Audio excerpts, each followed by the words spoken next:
Halo Sobat Sneakers. Coach Ican, apa kabar? Yes, alhamdulillah baik banget. Lu gimana kabarnya Bro Asad? Alhamdulillah baik. Seneng banget bisa duduk semeja. Iya akhirnya.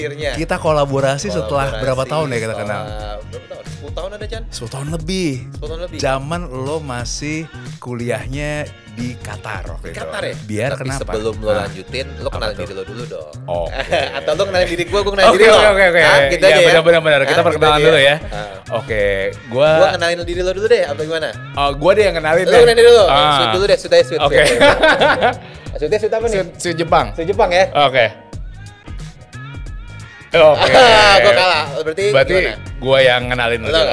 Oke. Siapa sih yang nggak tahu Bro Asad? Gila, gue kenal lo 2010 zaman lo masih kuliah di Qatar saat itu. Masih kinyis. Lu pulang waktu itu ya 2011 kan 2011, langsung rilis buku lo Notes from Qatar 1, 2, 3 kayak banyak banget ya bukunya ya. Nah terus kemudian juga seorang motivator muda. Waduh, bisa aja nih. Pembicara Pak Founder nih. Pembicara internasional, nggak cuma di Indonesia aja tapi juga di luar negeri. Kayak sering banyak panggilan ya. Iya, cowok panggilan gitu. Cowok panggilan. Sekarang giliran gue ya. Boleh. Oke, jadi yang baik-baik ya, Sat. Oke, Coach Ican ini gue udah kenal ya 12 tahun yang lalu ya. Iya, 12. Dan kenalnya itu alhamdulillah di momen yang sangat baik loh, di acara kajian ya gitu ya. Oh iya, kajian kan? Pengajian di Cinere. Di Cinere, Iya. Ustadz Abi Maki. Gue ingat bener. banget. Jadi pertama kali kenal Ican, sosok yang bersahabat, hangat, Amin. kemudian penuh dengan ide-ide cemerlang gitu ya. Dan gue udah kenal Ican, melihat langsung perjalanan hidupnya. Terus Ican ini pernah mengalami momen yang menurut gue nggak semua orang bisa ngelewatin, Chan.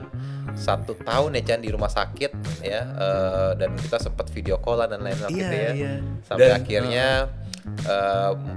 moment of truth-nya Ican comeback gitu menjadi seorang pengusaha, mendirikan Cari Ilmu. Benar. Itu salah satu education tech yang luar biasa banget sampai hari ini. Sampai hari ini udah tahun kelima. Tahun kelima. Jadi dari semua kesuksesan Ican ini gitu ya, cari ilmu, cari duit, cari apapun itu cuma satu yang belum dia ada, itu adalah cari jodoh. Oh, mungkin nanti kalau ada podcast Podcastnya ini cari cara kita bisa jadiin cari jodoh buat Ican. Bener. Kita kan berdua udah ini ya mengalami pasang surut dalam berbisnis ya. Umur juga mirip-mirip ya. Mirip lah, seangkatan lah. Umur lu berapa sih? Gua tahun ini Gua 27 soalnya, lu berapa? Oh 27 ya? Oh tadi gue hampir ngomong jujur. Iya, sebelum lo ngomong gue ngomong duluan. Biar lo gak usah ngasih tahu. Jadi udah senior lah pokoknya. Oke. Tentu kita udah banyak gagal ya Chan. Iya dong. Makanya topiknya kan juga cari cara nih ya. Kita fokus gimana cara kita belajar dari kesalahan berbisnis. Jadi bukan yang cuma sukses-suksesnya yang, aja atau bukan enak-enaknya yang aja jadi pebisnis gitu bukan ya. yang manis-manisnya doang. Bener. Karena kalau dari sukses tuh kita nggak bisa belajar. Bener. Tapi dari kegagalan, kesalahan kita bisa belajar. Dan terutama biar murah, belajarnya itu dari kegagalan atau kesalahannya orang lain. Bener. Supaya nggak keluar duit dulu gitu Bener. kan. Nah makanya Itu gue pengen belajar dari kesalahan lo nih. Mungkin Sobat Sneakers juga pasti pengen tahu nih kesalahan yang lo pernah buat apa aja sih. Gue nih ya. Yang kira-kira dari yang kecil sampai gede gitu. Oke, jadi yang pasti gue memang gak ada kepikiran jadi pebisnis sebenarnya. Gue gak ada kepikiran karena gue bisa dibilang dari dunia karir tuh kayaknya lancar-lancar aja nih gitu ya, sebagai bankers, karyawan bank. Udah bagus lah karir udah lo ya. bagus karirnya gitu. Jadi posisi terakhir apa? Posisi terakhir itu di head marketing salah satu bank swasta lah gitu ya. Terus sampai akhirnya gue kena sakit karena emang penyakit langka gue, lumpuh. Akhirnya kan waktu itu makanya gue ngontak lu kan, bro ini kayak gue lagi sakit kayak pengen jadi pebisnis nih, pengen dong belajar-belajar gitu kan. Terus akhirnya gue ikut kajian-kajian kan, lu undang gue gitu kan. Nah terus sampai akhirnya di situ gue karena emang lumpuh, titik baliknya adalah gue kayaknya emang udah nggak bisa lagi yang namanya jadi karyawan. Chan, sakit apa lumpuh itu Chan? Namanya tuh langka itu namanya periodic paralysis hipokalemik. Itu artinya kelumpuhan berulang yang diakibatkan karena kekurangan kalium. Nah penderitanya itu cuma di Indonesia tuh kayak 2000-an orang doang gitu. Tapi ini memang sebenarnya penyakit yang udah gue alami dari kecil tapi gue selalu sembunyikan. Kenapa gue sembunyikan? Karena gue kayak nggak pengen terlihat lemah atau nggak bisa hidup lah. Gue nggak bisa kerja, ya mau nggak mau gue di PHK sama kantor, dan gue menerima itu karena gue harus fokus penyembuhan penyakit gue. Terus sampai akhirnya di situ gue memberanikan ya jadi pengusaha untuk bertahan hidup gitu. Nah pada saat di awal gue ya namanya juga terbiasa di dunia korporasi perusahaan tuh, gue ngelihatnya kayak kalau berbisnis tuh harus proper gitu. Proper dalam artian kayak ketika punya modal itu kayak harus udah langsung bangun tim, lokasi kantornya juga harus bagus, kondisi ya kayak gitu. Ya? Kondisi ideal gitu. Padahal sebenarnya sebagai pebisnis pemula, apalagi saat itu kan gue juga terbatas ya dari sisi modal ya.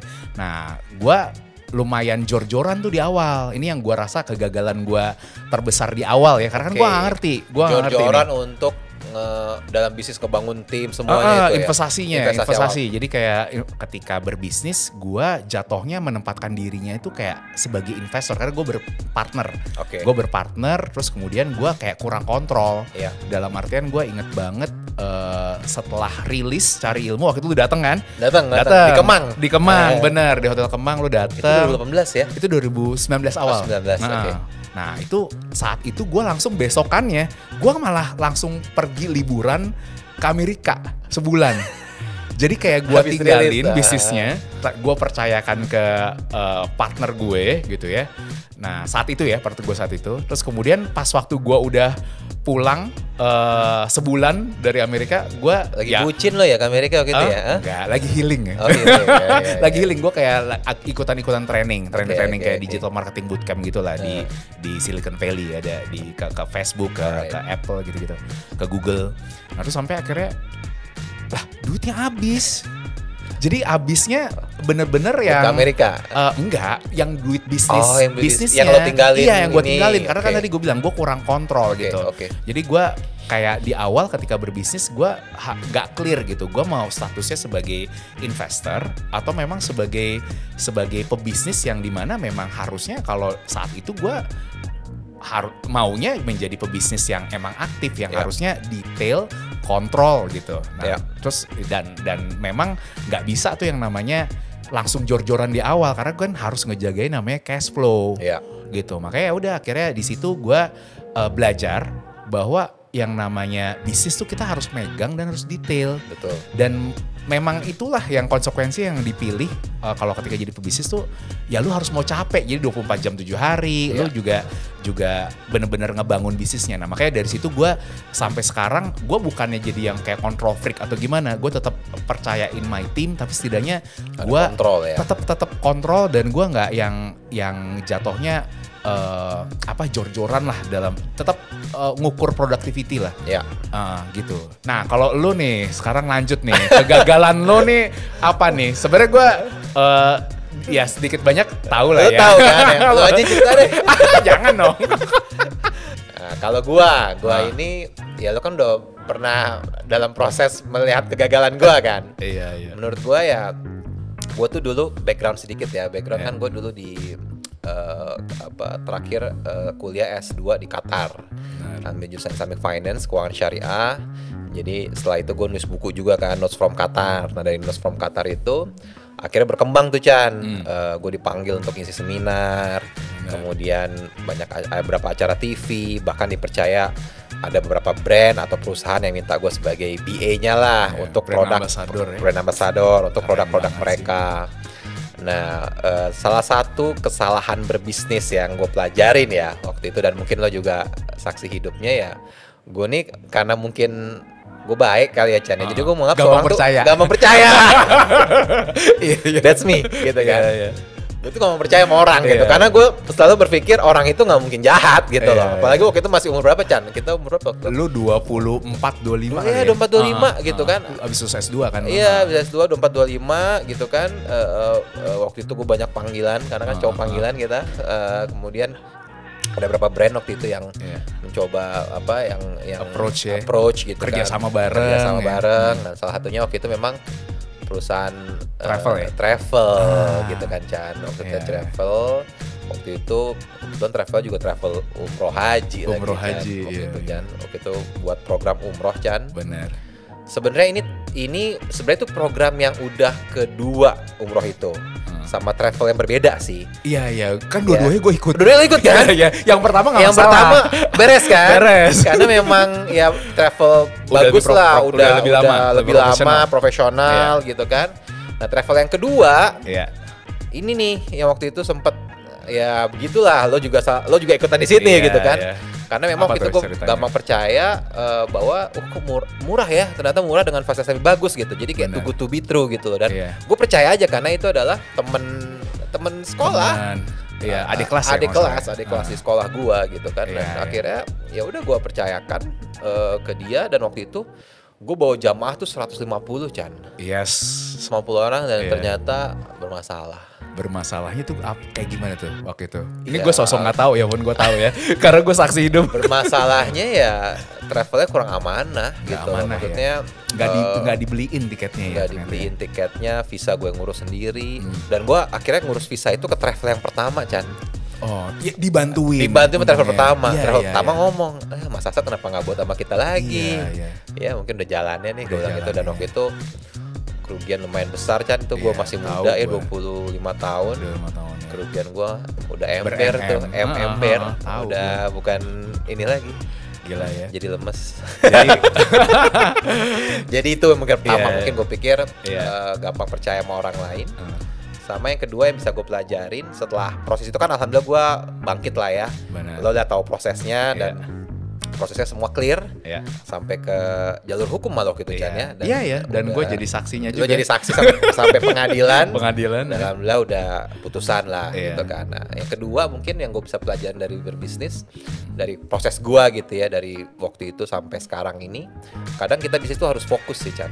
Fokus ya. Jadi beberapa kali gue saat membangun bisnis mungkin sama kayak lo, gue banyak kurang hands on, ngasih delegasi ke orang, terus ada peluang baru gue kerjain. Tapi yang ini belum bener nih, belum settle nih gitu loh. Nah menurut gue itu kurang tepat gitu. Harusnya fokus dulu di satu bidang, udah settle, udah minimal mungkin 10 tahun, udah bisa jalan sendiri gitu ya, atau udah bisa didelegasiin, timnya udah kuat, baru kita bisa lihat bisnis lain. Atau mungkin kalaupun kita nggak mau in charge betul, kita sebagai investor aja. Tapi bener kata lo tadi gitu, kita saat berbisnis tuh harus tahu role-nya. Kita mau apa? Jadi entrepreneur-nya kah atau investornya gitu. Jadi jangan gampang percaya, mungkin kita tetap percaya tapi mungkin diimbangi dengan perjanjian kontrak kerja gitu kan. Itu juga lemah banget tuh gokil tuh. Jadi risk manajemennya gitu ya. Terus kemudian selain itu juga tadi harus fokus tadi, dan tapi yang gue lihat ya dari kegagalan lu tadi ya, itu sebenarnya karena lu tadi tanggung jawab. Ya kan? Lu tanggung jawab tadi dengan menanggung kerugian atau ya penipuan ya, gue ngomongnya ya, penipuan dari partner travel lu, tapi lu tetap berintegritas untuk deliver service-nya gitu ya, yang dimana gue juga akhirnya tetap berangkat ya. Sebagai seorang pengusaha yang paling terpenting memang integritas ya Chan. Yes, itu dia. Itu makanya kita bisa lanjut sampai 12 tahun pun kan pasti karena sama-sama berintegritas, maksudnya kita saling percaya gitu kan. Jadi meskipun lo udah pernah mengalami jadi saksi kegagalan bisnis lo dan hampir gagal berangkat juga gitu kan, dan alhamdulillah tetap berangkat. Akhirnya ya itu menjadi sebuah proses kita untuk membangun bisnis lebih baik lagi. Benar makanya karena tadi ya gua ngelihat dari integritas lo, makanya kenapa gua mau kolaborasi juga di podcast Cari Cara ini untuk supaya membantu sekali lagi ya para pengusaha-pengusaha baru atau pengusaha yang mau naik kelas untuk menghindari kegagalan bisnis. Nggak hanya dari kita tapi tentunya dari narasumber-narasumber lainnya. Nanti saya. Karena gagal itu Chan kalau dalam bisnisnya menurut gua nggak perlu dicari sih. Dia bakal datang sendiri. Datang ya pasti. Tapi yang kita perlu cari apa, bro? Cari caranya. Temukan jalannya. Benar. Oke Sobat Seekers, setelah kita mendengarkan kisah kegagalan Coach Ichan dan juga saya, sekarang kita akan masuk ke segmen BU. Tapi bukan butuh uang Chan. Apa tuh? Biasanya kalau BU kan butuh uang. Uang tuh yang di belakang tuh banyak. Wih, banyak banget semua pada saya. BU di sini adalah butuh update. Jadi pengusaha kan harus selalu berinovasi. Benar. Jadi kita harus tahu update-nya apa sih? Berita gitu update ya. berita, baik itu peluang bisnis baru atau mungkin hal-hal baru dalam dunia bisnis sehingga kita bisa belajar dari itu. Potensi-potensinya lah ya. Potensi-potensinya. Oke, sekarang kita akan coba lihat Chan update tentang ini haji dan umroh, kisah gue yang tadi berarti. Waduh, nyambung dong. Nyambung banget. Iya. Jemaah haji dan umroh membludak, bisnis travel ikut moncer. Iya. Setelah ini ya, setelah pandemik dihantam. Bener banget. Terus kayaknya setelah pasca pandemik selesai, kayaknya bisnis umroh ini kayak naik banget. Dan gue tadi juga selain ini lihat berita bahwa pemerintah Arab Saudi tuh nargetin 15 juta jemaah umroh tiap tahunnya. Nah kalau lo ngeliatnya gimana? Gue ngeliatnya sih bisnis umroh ini kan dan haji tentunya ini bisnis yang nggak akan mati sih Chan, karena ini kan kalau kita ngomongin haji itu kan salah satu kewajiban umat muslim dan umroh sebagai dalam tanda kutip mungkin orang yang belum bisa haji mereka umroh dulu haji gitu kecil loh. Ya. Haji kecil. Nah jadi umroh ini bisnis yang nggak akan pernah mati, bisnis yang kita akan lihat selalu akan ada nih, makanya banyak juga pengusaha pebisnis yang masuk di bidang travel, di bidang umroh ini gitu kan. Untung dari bisnis travel umroh ini ketika lu jadi BA gitu ya, udah beberapa kali kan. Nah itu berapa sih? Boleh dong spill? Gue sebagai BA aja tuh memang dapat per pax Chan waktu itu. Per pax tuh lumayan, bisa dapat mungkin 3 sampai 5 juta lah, tergantung paketnya lah ya. Tapi anggaplah rata-rata mungkin 4 juta lah, 3 juta lah. 3 juta per orang. Potong per orang 3 juta. Ya lumayan kalau gua ya gitu. Berarti kan kalau mereka tuh mungkin 3 jutaan juga kali Chan ya. Iya. Ya tergantung harga umrohnya dan segmennya. Umroh yang premium sudah bilang bisa lebih besar. Mungkin 10 juta bisa dapat. Berarti emang menggiurkan banget loh. Berarti kalau 3 juta aja rata-rata ya.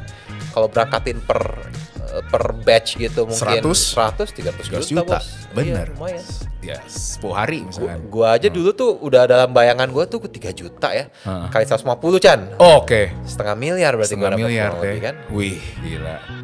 Itu kalau berangkat tiap sebulan 2 kali aja ya. Iya, itu kalau sesuai rencana ya gitu. Iya. Tapi Allah punya rencana lain waktu itu kan. Benar. Diputar balikin yang tadinya setengah miliar gitu kan. Malah harus berkali-kali lipat ya. Berkali-lipat. Tapi nggak apa-apa, itu cost atau biaya dari belajarnya. Biaya belajar mahal banget. Benar. Jadi kalau kata pepatah tuh Chan ya, high risk high return. Apa tuh? Semakin tinggi resikonya, peluang keuntungannya semakin gede. Itu juga makanya lumayan. harus kuat ya tadi dalam hal manajemen resikonya, dalam hal cash flow-nya. Oke, Coach Ican, kita lanjut nih. Ada BU apa lagi nih? BU yang terbaru ya. Ini kita belajar dari public figure nih. Kebetulan di sini Indra Bruggman. Dia bilang belajar dari Indra Bruggman. Boleh nekat berbisnis asal. Nah, asalnya apa? Coba diturunin.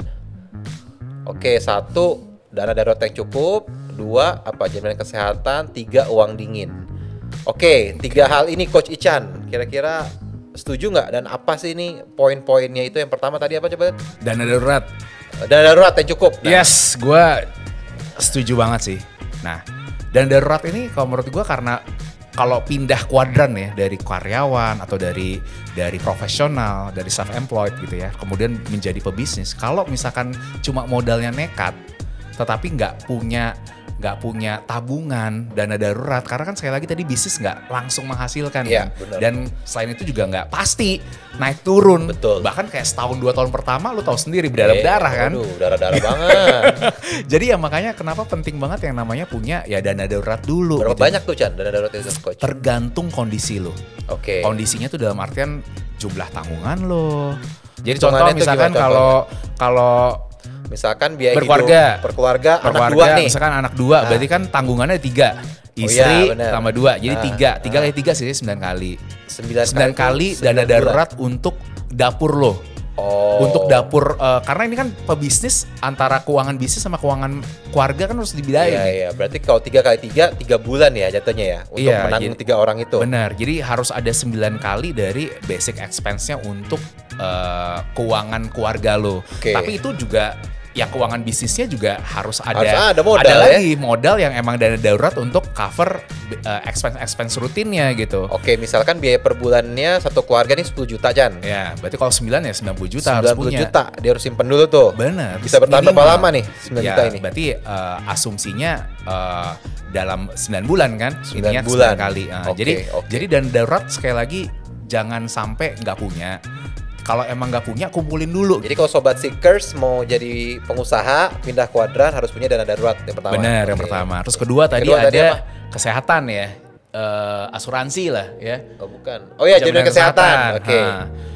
Jadi gimana tuh jaminan kesehatan? Nah ini gue ya, ketika kalau berdasarkan pengalaman gue kan memulai bisnis kan gara-gara gue sakit ya. Yeah. Nah ketika gue jadi pebisnis, itu gue langsung tuh ambil proteksi.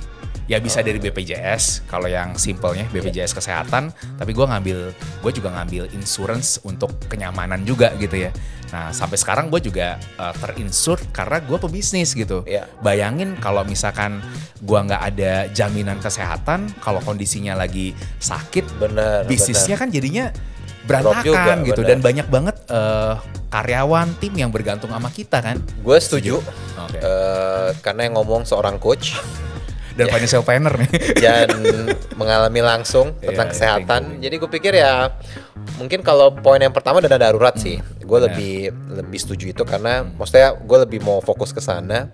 Karena memang kan apalagi buat para pengusaha muda gitu ya yang belum punya tanggungan, enak nih bisa langsung terjun aja istilahnya. Kalaupun mati sendiri gitu kan. Tapi kalau udah punya tanggungan, punya anak, istri gitu kan, kita harus mikir mereka juga. Jangan sampai kita mau loncat tapi anak istri kita nggak dipikirin. Jadi gue setuju jadi korban nanti. Jadi korban. Sobat Seekers juga bahwa jadi pengusaha tuh nggak gampang gitu loh. Jadi kalau ada yang bilang jadi pengusaha gampang tuh bohong banget. Perlu sih. strategi. Perlu kematangan, kemudian perlu ngorbanin jam tidur gitu. Jadi kesehatan itu juga penting. Kesehatan benar. Ama tadi satu lagi ya. Terakhir apa? Yang terakhir itu adalah harus pakai uang dingin. Uang dingin. Apa bedanya sama dana darurat tadi itu? Ya, kalau dana darurat itu sebenarnya adalah anggaran yang kita alokasikan untuk pengeluaran-pengeluaran yang pasti akan terjadi, tapi kita tidak tahu kapan terjadinya. Oke. Ya, kayak contoh dana cadangan simpenan lah ya ini ya. Terus kemudian kalau uang dingin ini jangan sampai modal yang kita alokasikan untuk bisnis kita itu adalah uangnya tuh uang yang memang dipakai atau masih diperlukan untuk kebutuhan sehari-hari atau dapur kita gitu. Jadi kalau di modal bisnis itu pastikan emang uangnya tuh uang yang udah ibaratnya lo udah siap hilang benar itu ya, bukan uang baru keluar dari kulkas ya. Jadi seimbang. Chan minum dulu Chan, aduh dingin banget. Iya minum. Seger banget ya. Lebih seger kalau ada brand masuk ya. Nah. Pebisnis ini ya. Pebisnis. Oke, Chan, sekarang kita mau main games. Wah, seru nih. Gue seneng nih kalau ada yang games nih. Lo mau truth or dare atau benar atau salah? Kayaknya right or wrong aja lah, benar atau salah lah. Iya, benar salah ya. Atau biasanya kan kalau anak-anak ini muda truth or dare kayaknya udah sih. Oh iya, mending benar salah aja lah ya. Kalau gue kan masih millennial. Gen Z. Oke, mana ini ya? Oke. Oke, jadi kalau benar ini ya. Hijau ya. Kasih kamera ya. Kalau salah? Salah ini. Ini kita harus kompak atau bisa beda? Bisa beda lah ya. Boleh beda. Boleh, oke. Tapi baiknya sama. Selaras. Tapi tergantung pertanyaan. Tergantung. Oke, Sobat Seekers, ini games yang sangat seru. Kita akan main. Let's go. Benar atau salah tidak memiliki dana darurat dalam berbisnis? Salah. Benar. Salah ya? Harus memiliki dong. Oh iya, benar. Masih loading ya. Masih loading. He is the coach. Oke, next kali ya. Oh iya, harus memiliki ya. Harus memiliki jadi tadi. Kayaknya tadi baca nggak jelas sih. Alasan. Benar atau salah bergantung pada suatu klien besar dapat meningkatkan stabilitas keuangan perusahaan? Salah sih ya. Iya dong. Kita harus diversifikasi. Don't put all eggs in one basket. Yes. Gila, bahasa Inggris tuh bagus ya. Pantes ya anak Jaksel, ketua HIPMI Jaksel. Benar atau salah terlalu banyak varian produk dapat menghilangkan fokus dan meningkatkan biaya produksi? Benar. Kenapa Chan? Yang pasti kalau kebanyakan produk itu pastinya fokusnya tuh jadi nambah dan people-nya jadi semakin kebingungan. Banyak resource ya. Lebih banyak resource. Jadi harus ada yang namanya hero-nya ya atau produk unggulannya gitu. Jadi tetap tapi bukan berarti cuma jualan satu produk, tetap harus ada yang complementing tapi juga jangan kebanyakan. Jangan jadi gado-gado, harus bisnis sekali kan harus fokus sama segmen sama fokus sama produk apa yang mau dijual. Gitu. Setuju. Oke, Sobat Seekers, kita sudah berada di penghujung podcast. Gak kerasa ya. Cepet banget ya, Chan. Cepet banget. Mungkin berapa karena enjoy ya. 3 jam ada ya. Ada lah. Apalagi ya kurang. Mungkin narsum kali, Chan. Narsumnya kayak harus ada yang lain nih. Kita biar belajar dari kegagalan narasumber yang lain. Gak mungkin tiap episode kita berdua doang. Bener. Garing nanti. Dan gak ada sponsor yang mau masuk nanti. Bener. Jadi kita next podcast harus ngundang. Bener. Kira-kira kemana, Chan? Kalau mau ngasih masukan, Chan? Kita boleh minta masukannya ke Instagramnya caricara.podcast atau ke Instagram kita masing-masing. Gua di @coachichan, kalau lo? Gua di @mu_asad. Oke. Ada di bawah sini gitu, Chan. Gimana? Kayak di TV-TV itu. Kayak gini-gini ya. Yang pasti kita akan belajar banyak dari kegagalan para bisnis ini. Jadi bukan lagi dengan kisah sukses ya. Bener. Tapi kisah gagal. Karena gagal itu yang akan bawa kita menjadi sukses. Bener banget. Oke, Sobat Seekers, demikian podcast episode pertama Cari Cara. Saya bersama sahabat saya Coach Ichan, insya Allah akan memandu podcast selanjutnya bersama bintang tamu yang luar biasa. Oke, Sobat Seekers, tetap duduk manis dan terus bersama Cari Cara. Dadah. Bye.